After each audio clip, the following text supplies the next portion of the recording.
ভগৱানৰ কৃপাত মানে একো ডাঙৰ এক্সিডেণ্ট নহ'ল, গতিকে লাহেকৈ লাগিছে। কিন্তু আৰু দুৰ্ভাগ্য আৰু যিহেতু মানে একো ক্ষতি নহ'ল আৰু মানুহৰ বা কোনো গাড়ীৰ বা নাৱৰো বিশেষ একো ক্ষতি নহ'ল, গতিকে এইটো আৰু উপায় নাই। আৰু আমি ইতিমধ্যে তাৰ মানুহখিনিক আমি লগে লগে পাৰলৈ লৈ আহিলোঁ আৰু এতিয়া জাহাজখন আমি নিমাতী ঘাটলৈ নিয়াৰ ব্যৱস্থা এটা কৰি আছোঁ, যাতে তাত নি ৰিপেয়াৰিঙৰ ব্যৱস্থাটো কৰিব পাৰোঁ।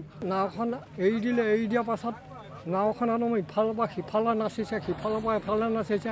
একেচাতে আহি পেলাই এই ঘাটত এখন নাৱত খুন্দা মাৰি দিলে। খুন্দা মাৰি দি তেতিয়া সেইখন নাও ভাগি গৈছে।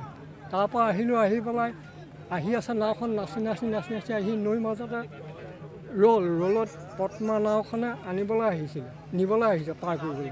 আহোঁতেনে কি হ'ল, ইখন নাৱৰ পৰা পদ্মা নাৱলৈ উঠোঁতেনে এটা ঠেকা খাই পেলাই মোৰ হাতৰ বেগ গৈ নৈৰ মাজত পৰিলে তাতে ভিতৰত পইচা আছিলে এটা বেগত নাই নিবা।